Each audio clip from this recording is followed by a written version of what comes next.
punya budget sekitar 180 jutaan, tapi pengen punya mobil yang compact, bisa bawa banyak orang, kelihatan a little bit VIP. Well, ini satu the one and only yang mungkin kelasnya nggak banyak ya. Honda Freed ini sebenarnya masih banyak peminatnya. Bahkan banyak orang yang menginginkan untuk ini dilanjutkan. Tapi nggak tahu kenapa nggak dilanjutin juga. Well, daripada kelewat, yuk kita intip lagi. Honda Freed. And you're watching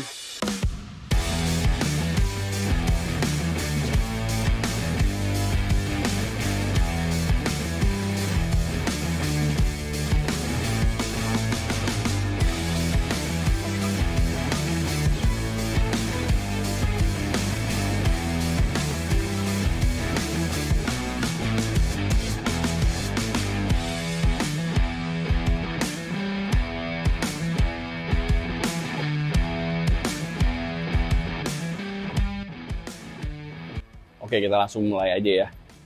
Everything seperti kita lihat ya, tampilan emang ini mobil udah cukup agak lawas. Tapi ini mobil secara tampilan tetap nggak ketinggalan zaman. Which is, kalau lu lihat sendiri ya, kalau mobil ini tuh kelihatannya masih kayak mobil baru aja gitu. Apalagi kalau misalnya kita tahu cara nge-treatnya ya, untuk ngerawatnya. Well, kita langsung start aja over. Lampu semua masih full bohlam ya, dia belum LED tentu. Tapi kalau kalian lihat ya, dari tampilannya, mobil ini sama sekali nggak ketinggalan zaman bentuknya, guys. Jadi menurut gua agak abadi gitu bentuknya ya. Well, dari sini kita langsung mulai aja ke bagian body healingin. Kita lihat. Let's move along. Oke guys, sekarang ini kita langsung lihat velgnya. Untuk velgnya ini standar ya guys, ini pakai ring 15 dengan ban profil 65. Dan velgnya ini gold tone ya.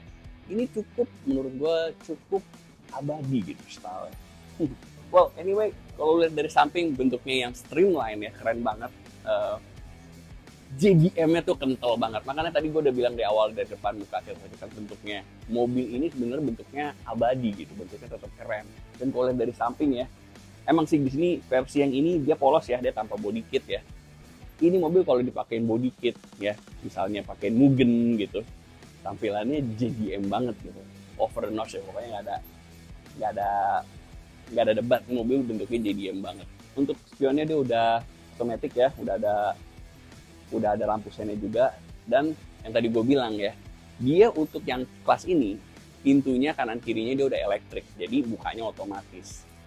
Jadi untuk 180-an menurut gue sih ini worth it banget sekarang. Dan what do you know, after a couple of years ya, mobil ini nilainya tuh atau harganya cukup bertahan. Bahkan dari terakhir kali gue jual mobil ini ya, malah sekarang harganya naik gitu ya. Alright, kita langsung aja move along to the rear of the car. Let's move along. Alright guys, sekarang kita ada di belakang mobilnya ya. Seperti yang gue bilang tadi berkali-kali, ini mobil emang JDM style banget ya. Seperti yang gue bilang dari tadi, JDM. Emang mobil Jepang tuh Honda tuh emang kental banget dengan GDM gitu ya. Dan ini seperti yang kita lihat ya, kita langsung aja lihat bagian kacanya ini udah ada foggernya. Untuk di beberapa mobil baru emang ini suka dihilangin ya, tapi ini masih ada. Semua lampunya masih halogen semua, dia belum LED, but it's okay and it still look good sampai sekarang ini. Kita langsung aja ke bagian dalamnya. Kita mulai dari bagasinya dulu ya guys ya. Nah, ini modelnya dia bisa dilipat ke atas gini ya guys. Jadi ini bangku ini modelnya dia diikat. Dia pakai tali gini. Ya. Dan ini diikat gini. Nah, modelnya kayak gitu guys. Dan waktu mobil ininya dibuka, dia sebenarnya masih ada sisa nih ya, kurang lebih kayak gini. Ini bisa buat naro koper medium lah. Tapi dan yang gue senang tuh ininya dia landai ya. Kenapa gue selalu bilang gue paling senang mobil kalau ininya landai, karena untuk memasukkan barang itu akan lebih gampang ya. Dan terutama mobil ini juga lumayan ya, ground clearance-nya memudahkan banget untuk orang yang bawa koper besar itu untuk bawa masuk. Dan menurut gua dalamnya ini sangat nyaman ya, terutama untuk mau bawa barang atau mau bawa passenger. Ini really nice, karena kita bakal lihat langsung ke dalamnya dari sini ya. Let's go.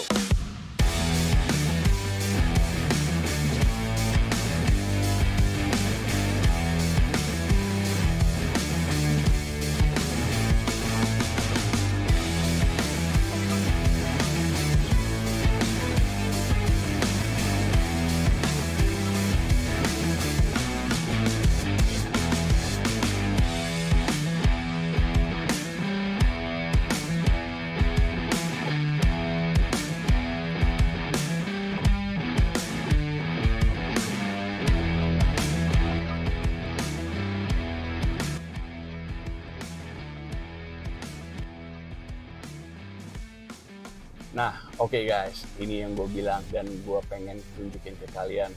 Buat gue yang tinggi 179 180 ya, dan ini tadi gue udah susun ya posisi duduknya gue, kurang lebih dari depan sampai kedua dan ketiga, dan ini posisi duduk paling belakang. Memang sih untuk bagian dengkul ya memang udah kena nih, tapi kalau lu duduknya tipe orang yang duduknya agak sedikit tegap seperti gue gini, duduknya masih sangat nyaman. Dan ini pun sebenarnya masih bisa diselonjorin nih guys. Nah, ini selonjor paling belakang nih. Jadi sebenarnya masih nyaman banget ya. Tapi emang kalau untuk bagian belakang sih rekomendasi sih 2 orang aja. 3 masih muat tapi udah sempit banget. Nah, kita langsung mulai aja. Bagian belakangnya emang nggak terlalu banyak ya untuk feature-featurenya. Dia di sini hanya ada cup holder aja ya, kanan kiri di bagian sini. Tapi kalau kalian di belakang, serius deh, tapi ini dengan posisi di belakang, kalau dimundurin paling belakang seperti ini ya, tentunya belakangnya untuk naro koper udah nggak muat gitu. Paling untuk sekedar tas kecil aja cukup deh. Tapi kalau untuk mungkin pilihan ya, kalau kalian mau bawa barang, prefer ini dilipat. Tapi kalau buat untuk passenger, ini masih lumayan nyaman nih. Langsung aja kita langsung ke bagian 2 untuk ingat kenapa gue bilang VIP ini aja. Let's move along. Oke guys, nah sekarang ini gue udah di bangku keduanya ya, VIP seatnya istilahnya. Dan seperti yang kalian lihat ya, kenapa gue bilang VIP seat, karena dia udah pakai captain seat untuk bagian tengahnya. Ditambah untuk handrestnya, ya dia ini udah kanan kiri handrestnya gitu, jadi nggak cuma sebelahan doang. Jadi dia ada di sini kanan kiri, dan di sini kosong. Yang ini gue posisikan seperti ini karena kalian seperti lihat ya, karena tadi gue pengen di belakang duduknya tetap nyaman. Jadi otomatis gue yang tinggi 179 180 ini kakinya kayak agak kena dikit nih. Tapi kalau sebenarnya ini masih bisa dimaju mundurin ya. Masih bisa dimaju mundurin. Ini juga senderannya juga masih bisa nih. Masih bisa diginiin ya. Ini juga bisa dimaju mundurin kayak gini. Tapi ini gue posisikan seperti ini karena tadi ada gue duduk di belakang istilahnya gitu. Jadi menurut gue untuk 6 passenger ya, ini masih sangat nyaman sekali nih guys. Kita langsung move along ke bagian atas. Dia AC-nya masih modelnya yang nempel menjuntang satu gini ya di atas, di bagian sini aja. Jadi dia AC-nya bukan ada di belakang gitu, dia AC-nya ada di sini. Modelnya yang bar ya. Kemudian kanan kirinya dia ada lampunya nih guys ya. Dia modelnya dipencet gini ya, lampunya warna LED warna kuning. Ini karena pintu terbuka jadi dia menyala gitu ya. Dan untuk bagian depannya, ini dia ada kantongnya nih guys ya, buat naruh storage. Dan di sini dia ada semacam gantungan mungkin buat naruh tas ya. Dan ini bangkunya masih suede ya, masih fabric maksud gue. Tapi sebenarnya kalau pakai standar gini aja sih sebenarnya kalau buat everyday ini masih sangat nyaman gitu ya.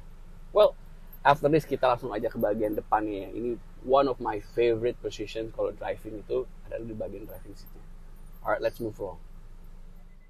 Oke guys, mungkin kalian agak sedikit worried dengan pintu elektrik ya, pintu belakang yang elektrik. Mungkin bilang takut mungkin elektrikalnya yang rusak, apalagi di mobil udah cukup berumur juga gitu. Tapi don't worry ya guys, sebenarnya mobil untuk penggunaan elektriknya pun bisa di switch on dan switch off dari sini nih guys. Jadi kalau kalian setek gini, otomatis pintu belakangnya itu dibuka secara manual gitu. Jadi nggak perlu ceklek nunggu untuk pintunya kebuka, kita bisa buka secara manual. Dan kalau di switch on lagi bisa dibuka juga dari depan nih guys. Jadi sebenarnya untuk buka pintu belakang itu bisa dikontrol dari posisi si driver. Nice ya, really nice touch. Alright guys, sekarang ini kita ada di driving position saya. Buat gue pribadi memberikan gue sedikit nostalgia ya, karena emang ini mobil dulu salah satu mobil favorit gue dengan driving positionnya ya. Kita langsung move along apa yang bakal gue coba omongin yang gue maksud tadi ya. Alright, dashboardnya didominasi warna hitam, ada sentuhan sedikit silvernya ya, atau satin grey gitu. Ininya masih monolog, tapi tampilannya nggak kelihatan chippy gitu, tampilan tetap kelihatan modis gitu, tetap kelihatan nggak ketinggalan zaman kalau menurut gue, biarpun dia masih monolog ya, belum digital, tapi tampilannya tuh masih enak gitu dilihatnya. Terus udah gitu, ini yang paling gue seneng ya. Emang ada beberapa orang bilang kata ini kayak meja, tapi buat gue pribadi ya, dengan tampilan yang rendah low gini, ini ngebuat driving position tuh nggak capek, apalagi biarpun kalau misalnya jalan tuh macet ya, pandangan lu cukup lebar, lu nggak perlu yang begini-begini, lu duduk santai aja tuh lu bisa ngeliat semua, kacanya cukup lebar dengan dashboard yang rendah ya. Kemudian kita tampilkan sini, karena ini yang udah model yang paling terakhir ya, dia modelnya udah model yang semi dipencet nih, karena kalau yang dulu tuh modelnya kan masih ke knob tuh yang awal-awalnya yang pintunya belum otomatis. Nah kalau ini dia modelnya udah tombol, air conditioner, kemudian ada defogger buat bagian belakang, temperature ya, very simple ya sini. Di sini ada buat naruh mug holder, ini ngingetin banget sama mobil gue dulu, ada mug holder di sini, dan di sini juga ada 2 mug holder ya. Nah, di sini ada storage di bawah sini. Kemudian di sininya untuk karena ini mobil masih cukup lama ya bro, itu mungkin belum ada Type C ya. Jadi dia masih pakai modelnya colokan lighter gitu, 12 volt, dan di sini ada storage. Nah, di sini pun dia ada compartment ya. Semuanya masih manual, dia belum elektrik ya. Jadi untuk ininya. Dan ini posisi gua seperti yang kalian lihat ya. Ini posisi gua sejajarkan karena dengan memberikan posisi yang tinggi 179 atau 80 itu duduknya masih lumayan nyaman di belakang. Jadi biarpun ada yang kena dengkulnya, tapi ini masih posisi menurut gua masih cukup nyaman. Dan ini mobil kecil yang menurut gua cocok juga untuk mobil keluarga ya. Selain mobil gaul, tampilannya yang bisa bikin gaul, tapi mobil ini sebenarnya fungsinya buat keluarga pun juga masih bisa gitu. Jadi menurut gua kalau kalian punya budget sekitar 180-an, man, lu harus lihat mobil ini ya. Alright then. Alright guys, so what do you guys think about our review today for this Honda Freed ya? Let's just say mobil ini emang yang tadi gue bilang ya, emang udah lumayan ada umur, tapi secara tampilan dan look menurut gue masih sangat keren. Apalagi yang tadi gue bilang, JDM-nya dari mobil ini kental banget. Jadi tampilannya menurut gue emang nggak ketinggalan zaman ya. Lu lihat aja sendiri, gue nggak perlu ngomong apa-apa ya. Dari tahun ke tahun tetap aja tampilannya masih keren gitu. Well, kalau kalian tertarik sama mobil ini, kalian bisa aja langsung hubungi Rudy Motors ya di nomor telepon yang tertera di bawah. Alright, my name is Tony Zilla from Cars ID. Back to you guys.